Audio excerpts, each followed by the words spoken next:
Hello and welcome back to yet another Mr. Sensible episode. Today I am tackling Mr. Eric Dubay and the right load of tripe he's going to talk about the moon. I wouldn't feel able to do it without the wonderful support of my patrons.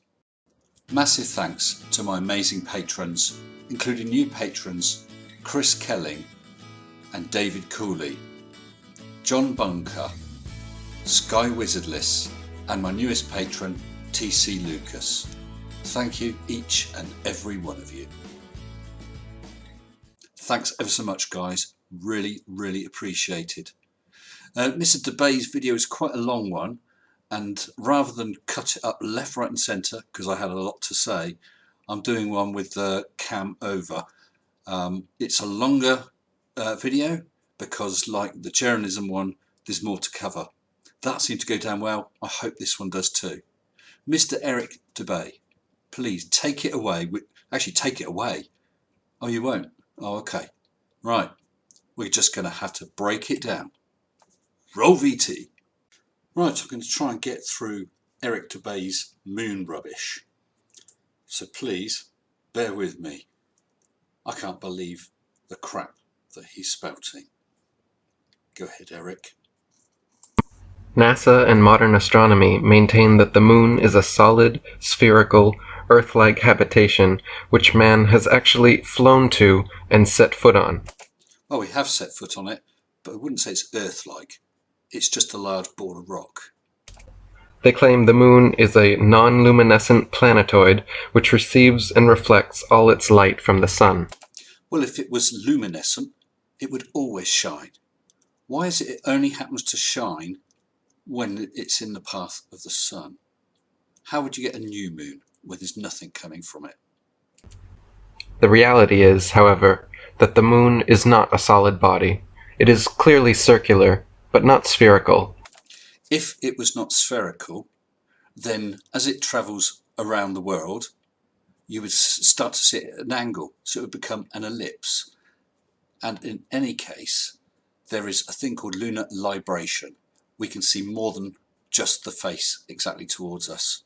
Over time, I think we see about 59% of it. And not in any way an Earth-like planetoid which humans could set foot on. I assume you mean solid, because no one's saying it's Earth-like in any other respect.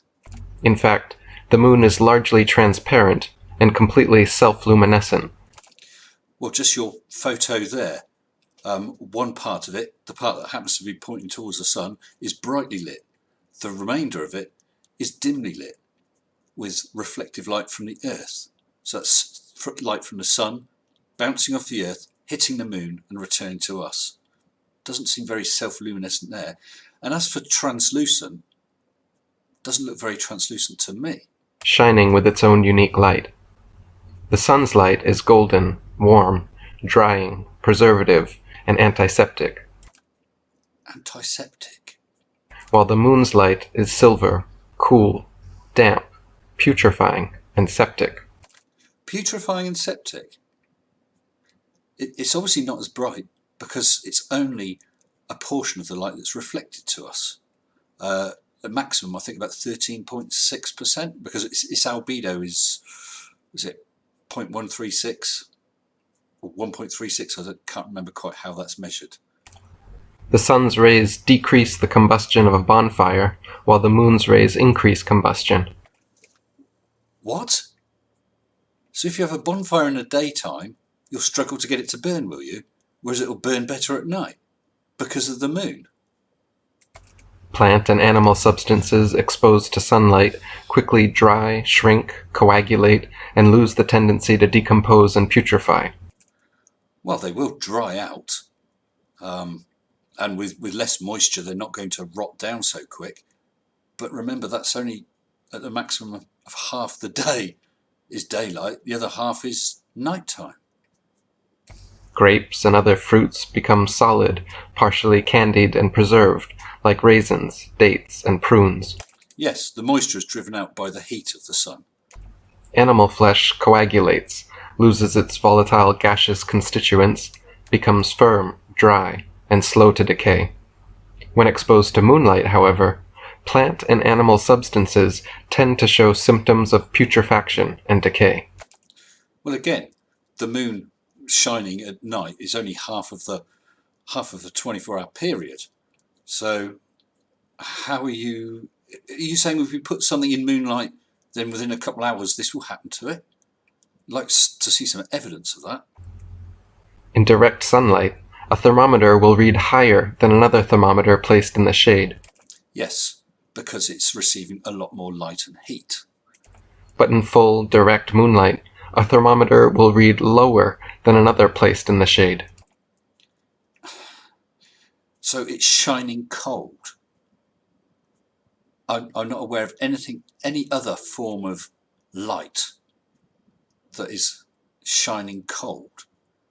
And in this image, like in all the others where there's this moonlight temperature testing, the sensor that's in the shade is not in the full environment. In this case, it's covered with a chair and a blanket, trapping some heat. If the sun's light is collected in a large lens and thrown to a focus point, it can create significant heat, while the moon's light, collected similarly, creates no heat. The moon is only reflecting a small portion of the light it receives. As I said, I think it's a maximum of 13%, and of course it's a lot lower during the rest of the lunar cycle. So it's not surprising that you can't generate a significant amount of heat by focusing the moon's light. In the Lancet Medical Journal from March 14, 1856. 1856. Bear that in mind, because he's going to quote a lot more articles and news clippings, all from the 19th century. Particulars are given of several experiments which proved the moon's rays, when concentrated, can actually reduce the temperature upon a thermometer more than 8 degrees. Well, that's easy then, isn't it? Easy, Mr. Dubay. Replicate that experiment. That's the whole point of science. If you can replicate the experiment several times, then perhaps you will prove this. Of course, I know you won't, and you can't. Dr. Samuel Robotham wrote, "The sun's light, when concentrated by a number of plane or concave mirrors, throwing the light to the same point, or by a large burning lens, produces a black or non-luminous focus, in which the heat is so intense that metallic and alkaline substances are quickly fused, earthy and mineral compounds almost immediately vitrified, and all animal and vegetable structures in a few seconds decomposed, burned up, and destroyed." This is Samuel Burley Robotham, he of zetetic astronomy and zetetic science fame. He was born 1816, died 1884, and was a snake oil salesman, a charlatan, a scamster. The moon's light, concentrated in the above manner, produces a focus so brilliant and luminous that it is difficult to look upon it, yet there is no increase of temperature. In the focus of sunlight, there is great heat, but no light. Hold on. You focus sunlight, you get heat. We've all done that with a little magnifying glass, but no light. I seem to recall a bright, bright spot of light, because you have gathered all the light captured by that lens and focused it, concentrated it into one small point. In that of the moon's light, there is great light, but no heat. David Wardlaw Scott wrote, "Light which is reflected must necessarily be of the same character as that which causes the reflection. But the light of the moon is altogether different from the light of the sun. Therefore, the light of the moon is not reflected from the sun." You just said that the light would take on some aspect of the surface it's reflecting off of. I mean, you're disagreeing with yourself now. The sun's light is red and hot, the moon's pale and cold. Purely down to the fact that only a tiny fraction of the light is being reflected. If the moon was reflecting to the same strength as the sun, then you, when you walk out into the sun, would burn up because you'd be reflecting to the same strength as the sun. The sun's dries and preserves certain kinds of fish and fruit, such as cod and grapes, for the table, but the moon's turns such to putrefaction. The sun's will often put out a coal fire, while the moon's will cause it to burn more brightly. Rubbish. Exactly how? Can you please explain some sort of mechanism for bright light, warm light, putting out a fire, a coal fire? Coal fires are difficult to put out. And you're saying that the moonlight will actually encourage it to burn. Evidence, please. Haven't seen any.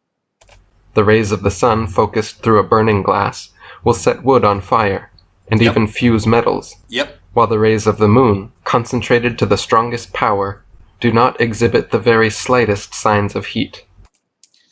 Because of the minuscule amount of light. I have myself long thought that the light of the moon is electric. Well, to be honest, I couldn't give a toss what you think, because you're obviously talking a load of gibberish. But, be that as it may, even a board school child can perceive that its light is totally unlike that of the sun. Well, thankfully, science isn't based just on what some child thinks. Or what you think. I'm not sure what the difference is.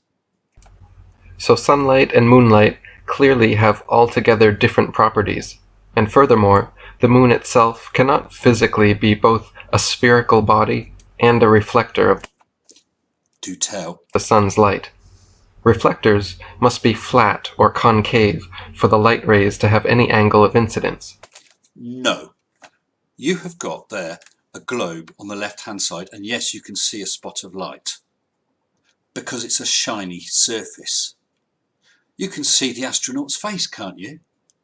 And the only reason you can see the astronaut's face is light reflecting off of it. That's the reason you see everything and anything. A dog walking down the road, you see because of the amount of light that's reflected off him. A building, a tree, your lawn, it's all reflected light. If a reflector's surface is convex, then every ray of light points in a direct line with the radius perpendicular to the surface, resulting in no reflection. Dr. Samuel Robotham wrote, The same 19th century charlatan quack, Robotham. Again, if the moon is a sphere, which it is declared to be, how can its surface reflect the light of the sun? If her surface was a mass of polished silver, it could not reflect from more than a mere point.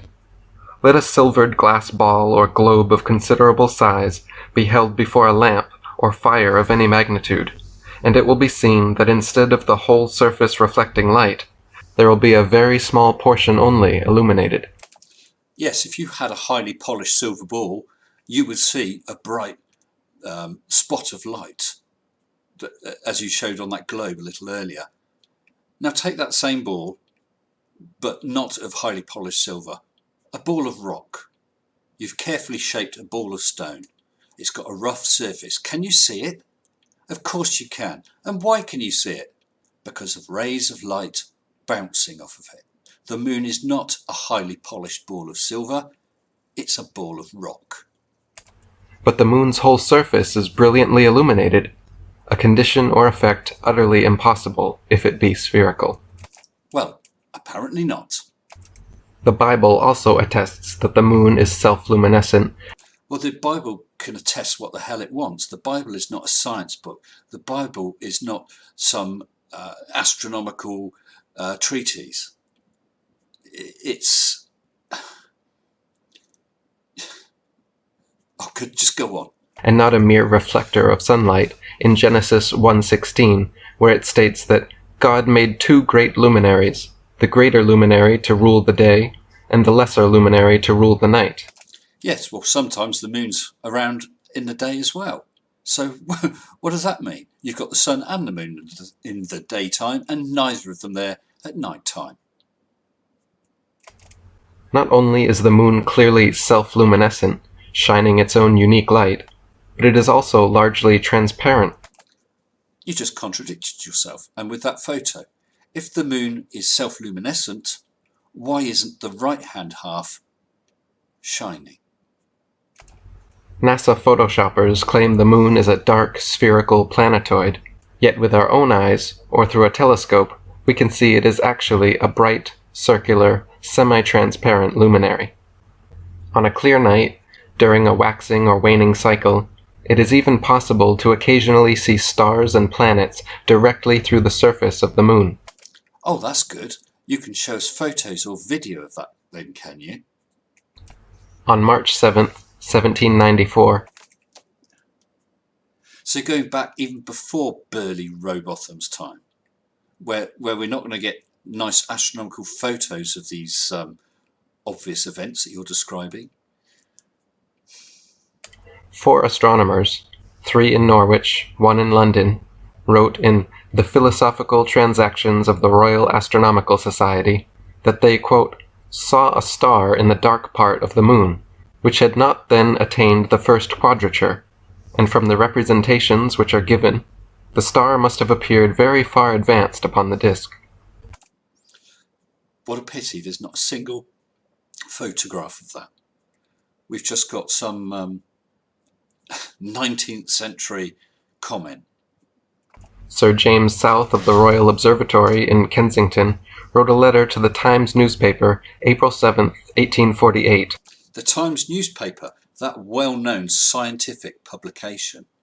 That, quote, on the 15th of March, 1848, when the moon was 7.5 days old, I never saw her unillumined disk so beautifully.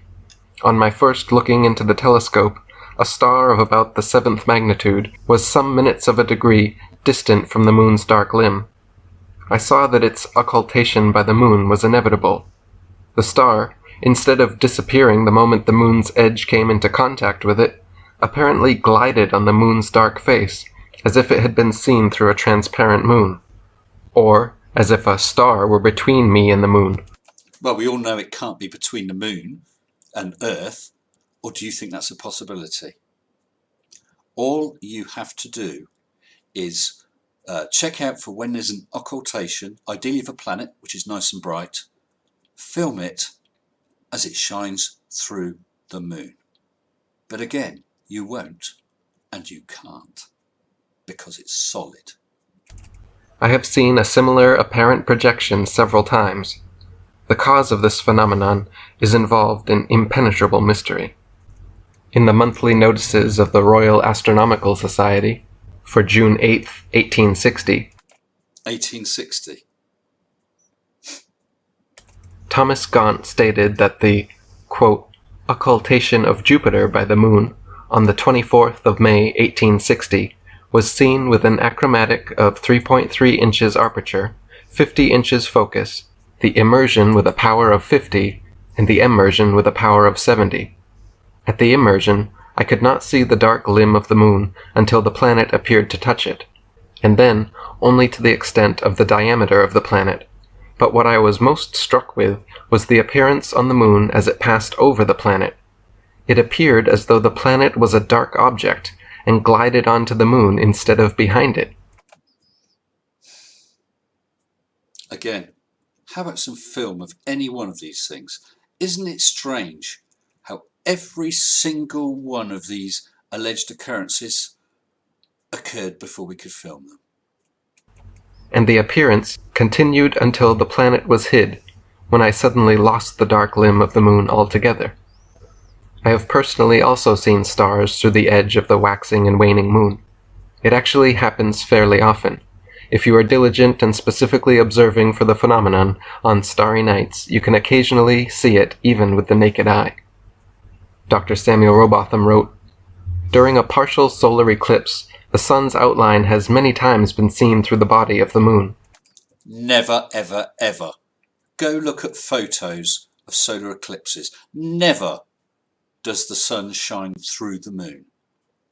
Otherwise, it wouldn't be an eclipse.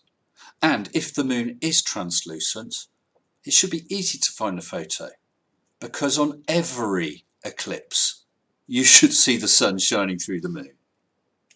But those who have been taught to believe that the moon is a solid, opaque sphere are ever ready with explanations, often of the most inconsistent character. Well, as there's zero photos of this, I'd say the character is quite consistent. Rather than acknowledge the simple fact of semi-transparency.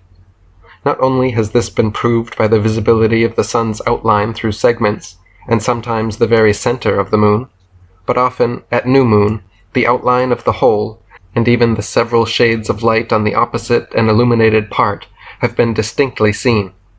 In other words, we are often able to see through the dark side of the moon's body. Often.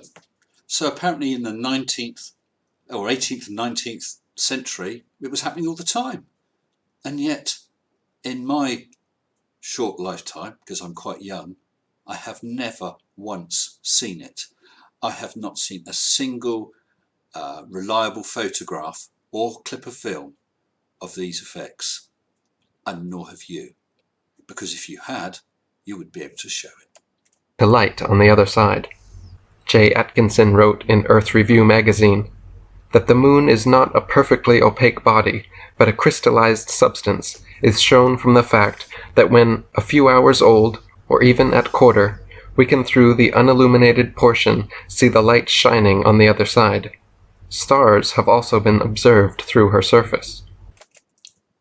Photos, evidence, or I was going to say calling bovine feces. A star occulting a crescent moon has long been a popular symbol of Islam. Yeah, it's just a symbol, a star and a moon. Was the symbol of the Ottoman Empire. It is found on the flags of Algeria, Azerbaijan, Libya. Now you're showing a whole bunch of them there.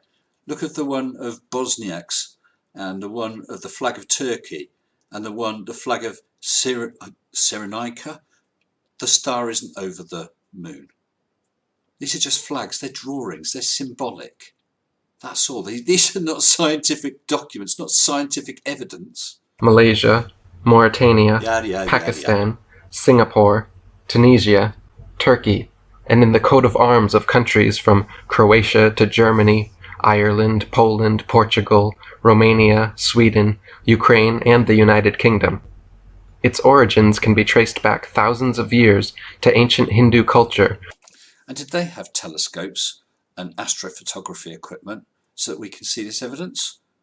Or you're just going to take something from thousands of years ago, some belief, and call that a win over filming the thing tonight or tomorrow night and not seeing it?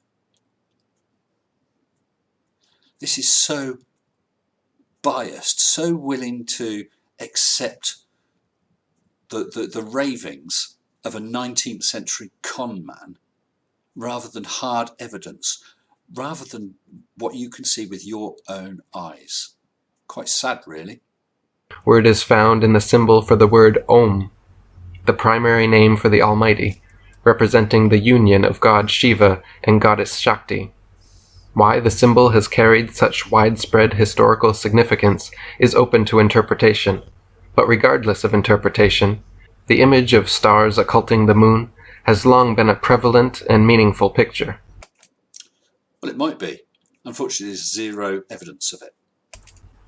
That stars and planets have been seen through the moon is a fact. Actually, looking at that photo of the moon there, the bottom left-hand sort of quadrant, about 7 o'clock position, the craters, there seems to be shadows in them. How can there be shadows if the moon is self-illuminating? But to this day, NASA, modern astronomy, and a world full of brainwashed heliocentrists maintain that the moon is a spherical, Earth-like habitation capable of landing spaceships on. Yes, capable of landing spaceships on. It is not an Earth-like habitation, with temperatures hundreds of degrees below in the shade and hundreds of degrees above in the sunlight, and no atmosphere. So there's no running water. There is some ice though. There's no way for you to breathe unless you live in a protected environment, a protected bubble, like a spacecraft or a spacesuit. much the same as if you were 100 foot below the surface of the ocean. It's not habitable for us, unless we're in a submarine or the like. They claim the Moon, and Mars for that matter, are habitable desert planets, much like Star Wars' Tatooine. Nothing like Star Wars Tatooine. There's no atmosphere on the Moon and barely any on Mars.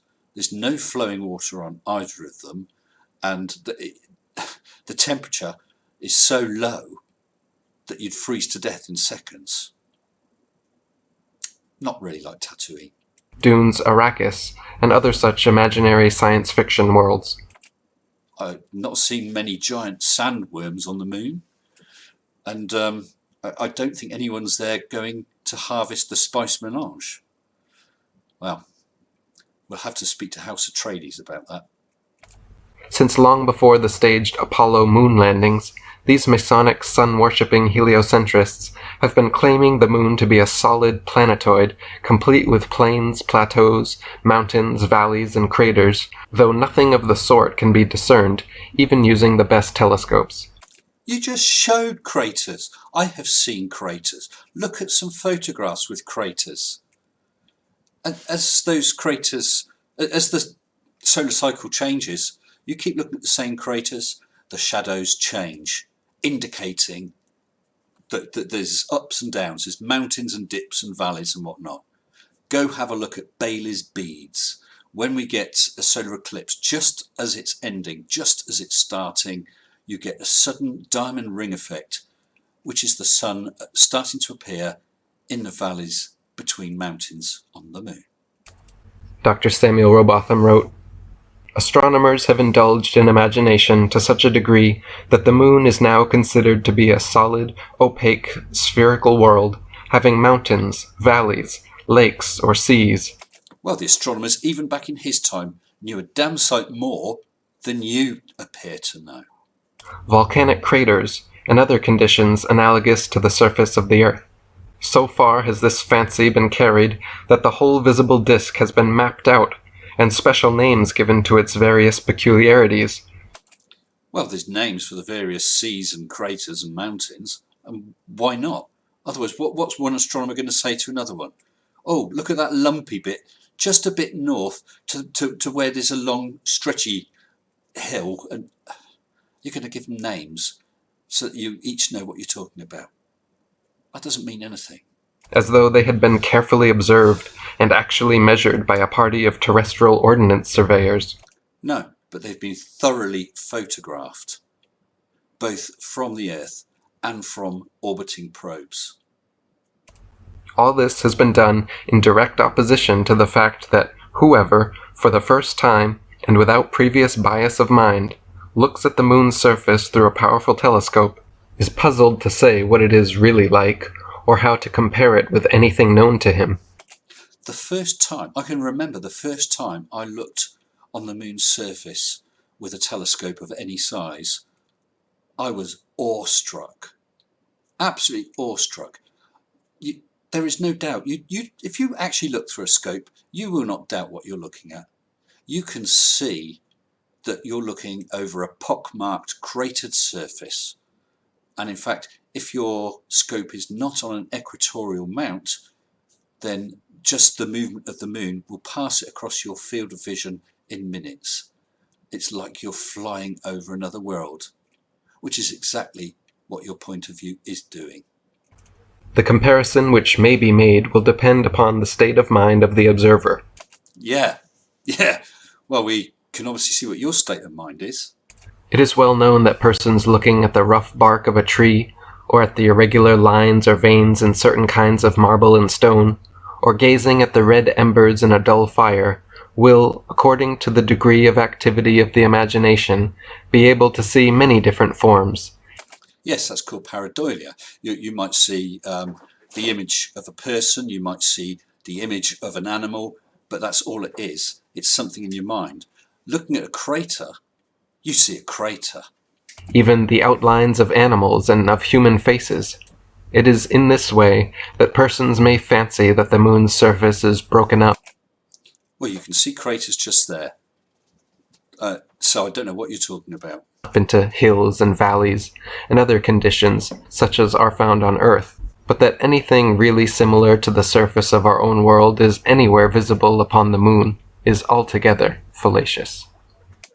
Well, I think everything you said is altogether fallacious. Well, there you go, Mr. Dubay. You can prove this rubbish by reconducting that experiment about moon temperature. 8-degree difference between light and shade. That should be easy. You can take photographs or film of stars shining through this translucent moon, or show an occultation where the planet still shines through the moon to whatever extent, or show us a photograph of the sun shining through a translucent moon during an eclipse. It's just so much rubbish. That is an unsubstantiated gish gallop of tripe. Either you really, really do not understand, or you're lying. And I would hate to call someone a liar. So I'm going to assume you just really don't know what you're talking about. Do some learning. Anyway, thanks for everyone who's managed to sit through all of that. Do appreciate it. Hope you've enjoyed it. Let me know in the comments, because this is the second longest Saturday night special I've done. It'd be nice to know. And if you haven't already, please consider subscribing. Just click Mini-Me down in the corner. I really look forward to seeing you all again sometime soon. Until then, stay sensible. Shut up and sit down.